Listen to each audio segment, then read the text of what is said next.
Começar com o Edson Nascimento Bezerra. Então, apresentando o Edson, psicólogo formado em 2000 pela Universidade do Pará. Intenso, porém sem professar uma fé absoluta, inclusive pela CP. Estudante, aprendiz e admirador de Jung, Roger, Maslow, May, James e Frankl. Graduado em filosofia pela mesma UFPA em 2009 e aprendiz encantado pelo existencialismo, fenomenologia, filosofia hermenêutica, ética, epistemologia, ontologia e filosofia política. Mestre em psicologia pelo programa de pós-graduação em psicologia da Universidade Federal do Maranhão, FMA, em 2018, trabalha com cursos de aprimoramento, formação e especialização em ACP desde 2002. Atualmente coordena o curso de especialização multiprofissional em ACP híbrido de várias unidades da Faculdade Inspirar pelo Brasil. Atuou como professor e supervisor clínico nos cursos de graduação de psicologia da UNAMA, no período de 2009 a 2014, e da Faculdade Pitágoras de São Luís, no período de 2017 a 2019, sempre com ênfase em ACP. Coordena em São Luís do Maranhão o Instituto Pessoas, IP, em que atua como psicoterapeuta e supervisor em psicologia clínica. Atua também como técnico colaborador, supervisor clínico, no projeto de extensão Plantão Psicológico Centrado na Pessoa, democratizando o acesso público à psicologia. Vinculado ao Departamento de Psicologia da UFMA, amante de futebol, boa companhia, leitura, cerveja, FIFA no PS4, vinho, praia e viagens, não necessariamente nessa ordem. Tem atualmente estudado de forma mais sistemática racismo e sonhos, associando esses temas à CP. Mora em um bairro afastado dos bairros centrais de São Luís, Olho d'Água, junto à praia, usufruindo do privilégio da companhia sempre estimulante de sua companheira de vida, Cláudia Aline, pessoa que torna esse período de pandemia e isolamento físico menos desgastante. Mais importante de tudo aí, como vocês sabem, ele é flamenguista também. Então, Edson, como eu perguntei para todos os convidados antes, faltou dizer alguma coisa? Microfone, Edson. Pelo contrário, eu que peço desculpas. No meio da madrugada, eu recebo uma mensagem do André dizendo, eu quero apresentar o teu, né, o teu Lattes, de uma forma diferente. Eu falei, rapaz, vou brincar com esse negócio aqui. Aí fui colocando coisa aí, de manhã cedo mandei para ele. Gente, boa noite. De madrugada até de manhã, né? Foi escrevendo de madrugada até de manhã. Né? Quero agradecer de coração, tá? De coração, Márcia, Ana, André, eu sei Marissa e Natália também trabalhando juntas aí nesse processo, pelo convite.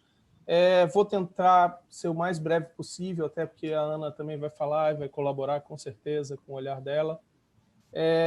Mas eu acho que eu estou sentindo a necessidade de aquecer meu coração, trazendo uma coisa que me fluiu das falas até agora e que foi consonante com uma coisa que me surgiu e eu escrevi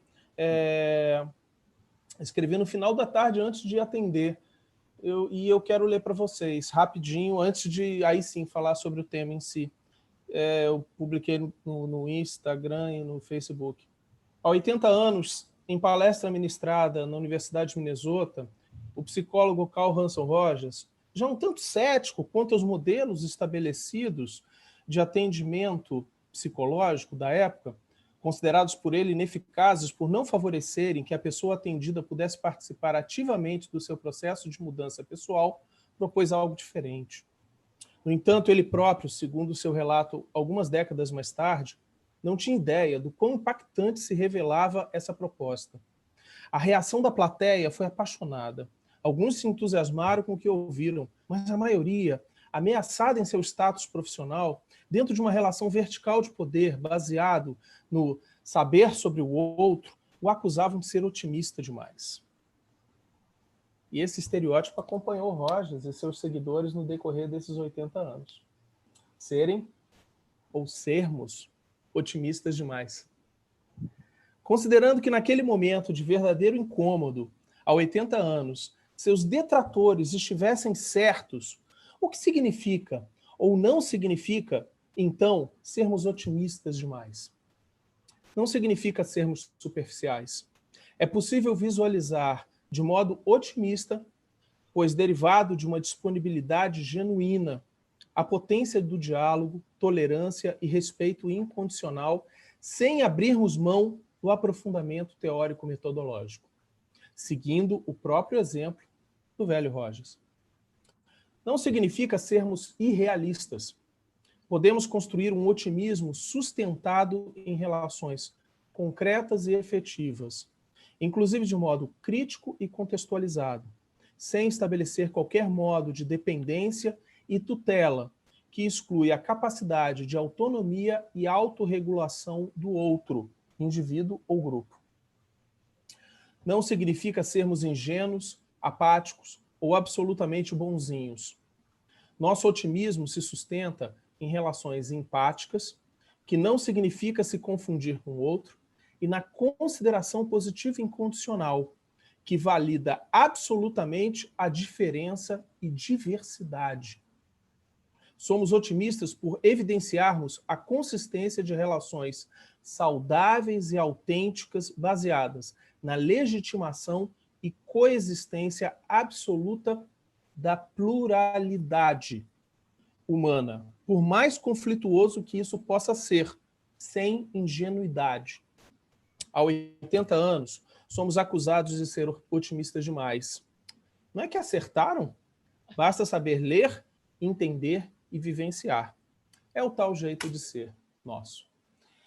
Enfim, eu quis ler isso aqui para, enfim, aquecer mais meu coração, para ler um pouco de um pequeno texto, pouca coisa que eu escrevi, mas que eu queria compartilhar com vocês, que para mim é muito importante.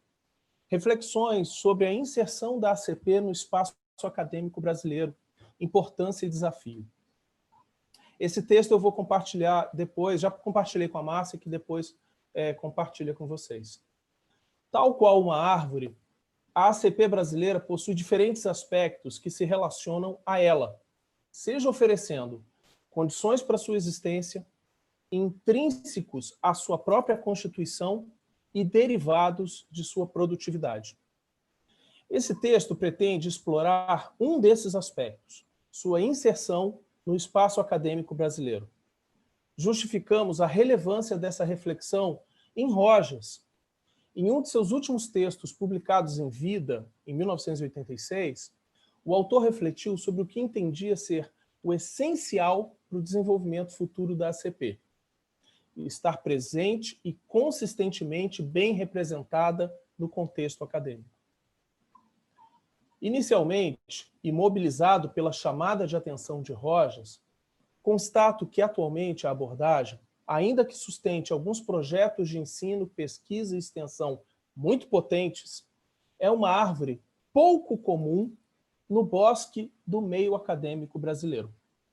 É possível, através de um rápido passeio mental, utilizando como referência o mapa do Brasil e a rede de contatos entre as pessoas identificadas à comunidade brasileira da ACP, verificar que há poucos cursos de pós-graduação estrito sensu, mestrados e doutorados, que contam em seus quadros com profissionais identificados e competentes para trabalhar de modo coerente com a abordagem em suas linhas de pesquisa.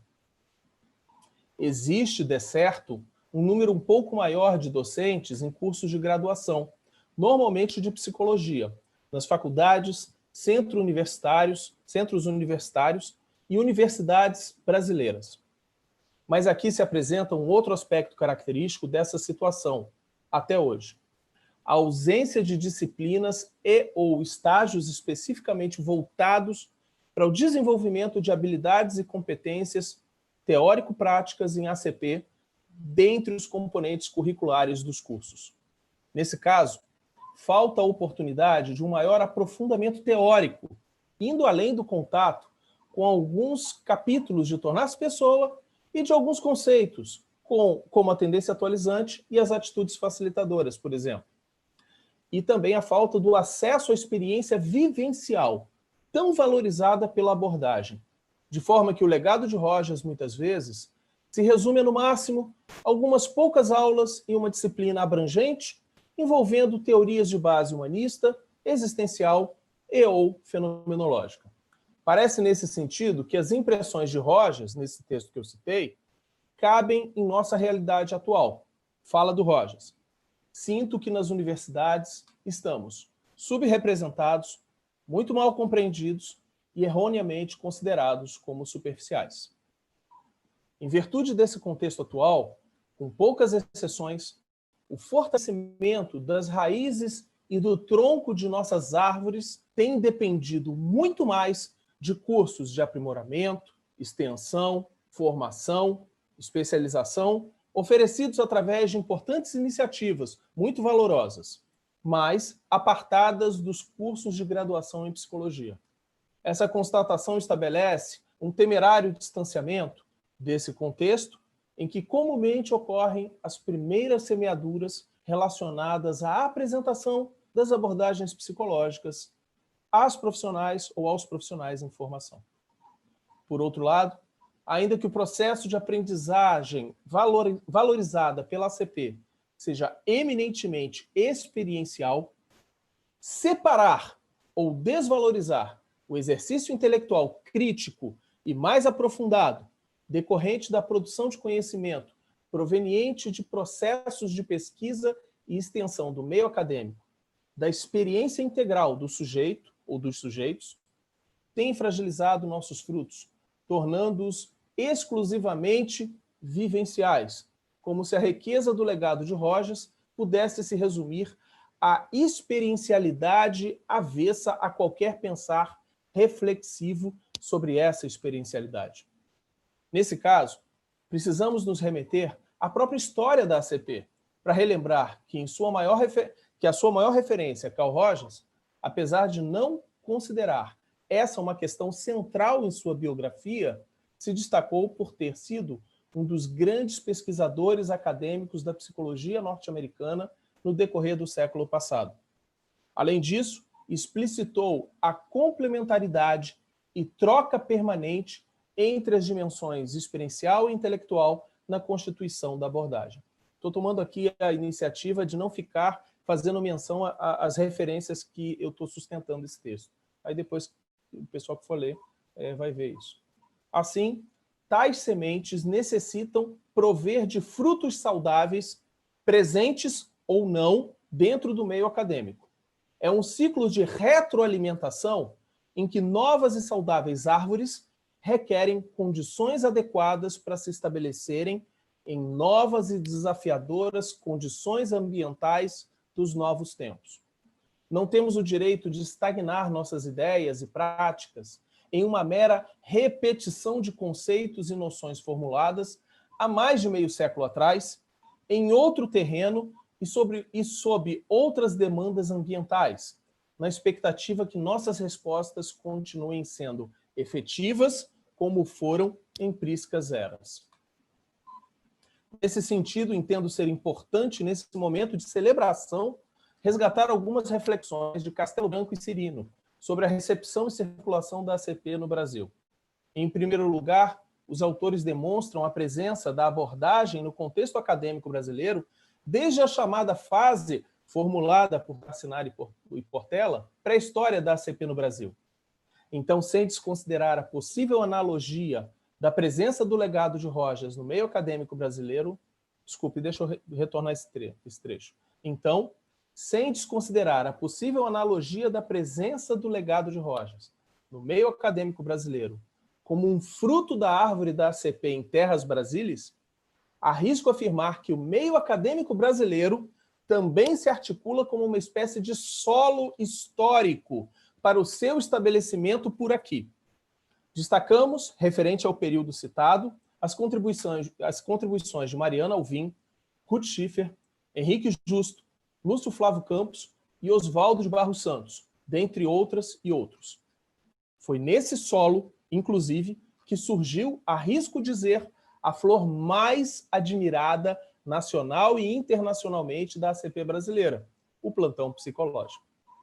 Foi ainda esse solo acadêmico que possibilitou a ACP brasileira não se caracterizar por ser absolutamente uma mera reprodução asséptica das ideias do seu fundador, como ele próprio tanto execrava identificar entre seus seguidores.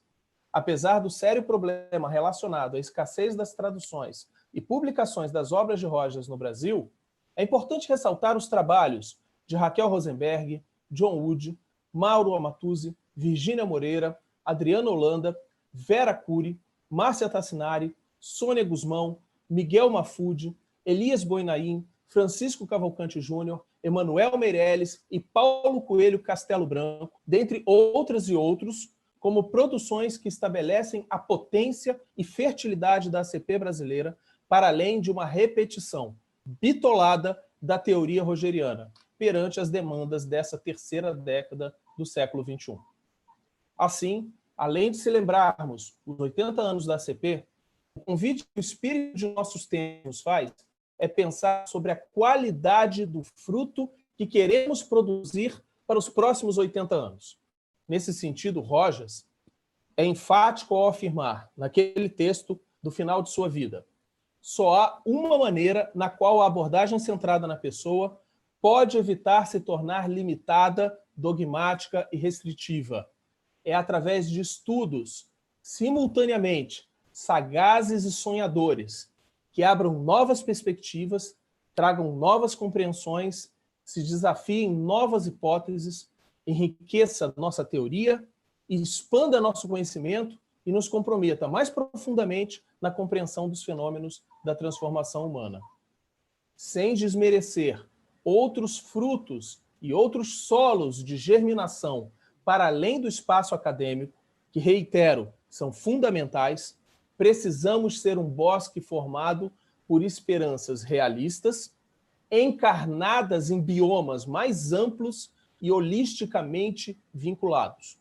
Sabedores de nossa incompletude como árvores individualizadas e isoladas, ressaltamos a necessidade em nos abrir ao diálogo sensível e à tolerância inclusiva que sempre caracterizou o espírito de Rojas, uma vez que nossas diferenças provavelmente será o que tornará nosso legado genético mais forte, adequado e vivo diante dos desafios humanos que virão. Enfim, gente, o que eu queria compartilhar foi um pouquinho disso aqui. Não sei se faz algum sentido para vocês. Vamos ouvir também a Ana Rafaela. Enfim, é isso. Eu tenho uma sugestão, já que o tema é que pega vocês dois, das perguntas virem depois que a Ana Rafaela se apresentar. Pode ser, André? Pode ser.